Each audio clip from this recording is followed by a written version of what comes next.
Assalamualaikum, welcome back to my channel.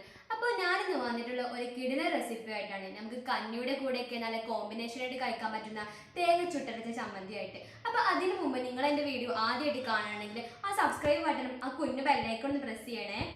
അപ്പോൾ അതിന് വേണ്ട ഇൻഗ്രീഡിയൻസ് ആണ് തീക്കാനിൽ ചുട്ടെടുത്ത് തേങ്ങ ചതച്ചെടുത്തത്, ചുട്ടെടുത്ത വറ്റൽമുളക്. ഞാനിവിടെ 4 വറ്റൽമുളകാണ് എടുത്തിട്ടുള്ളത്. നിങ്ങൾക്ക് നിങ്ങളുടെ എരിവിനനുസരിച്ച് വറ്റൽമുളക് എടുക്കാം. അതേപോലെ ഒരു ചെറുനാരങ്ങ വലുപ്പത്തിലുള്ള കുറച്ച് പുളി, ആവശ്യത്തിനുള്ള ഉപ്പ്, ഒരു ഇതൾ കറിവേപ്പില, 4 ചുവന്നുള്ളി, 1 ഇഞ്ചി. അപ്പോൾ നമുക്ക് ഈ വറ്റൽമുളകും അതേപോലെ 4 ചുവന്നുള്ളിയും ഇട്ട് അത് ആവശ്യത്തിനുള്ള ഉപ്പ് ഇട്ടൊന്ന് അരച്ചെടുക്കാം. ഇവിടെ മുളകും ഉള്ളിയും ആവശ്യത്തിനുള്ള ഉപ്പ് ഇട്ട് അരച്ചെടുത്തിട്ടുണ്ട്. അപ്പോൾ നമുക്ക് ഈ ചതച്ച് വെച്ച് തേങ്ങ നല്ലവണ്ണം ഒന്ന് അരച്ചെടുക്കാം.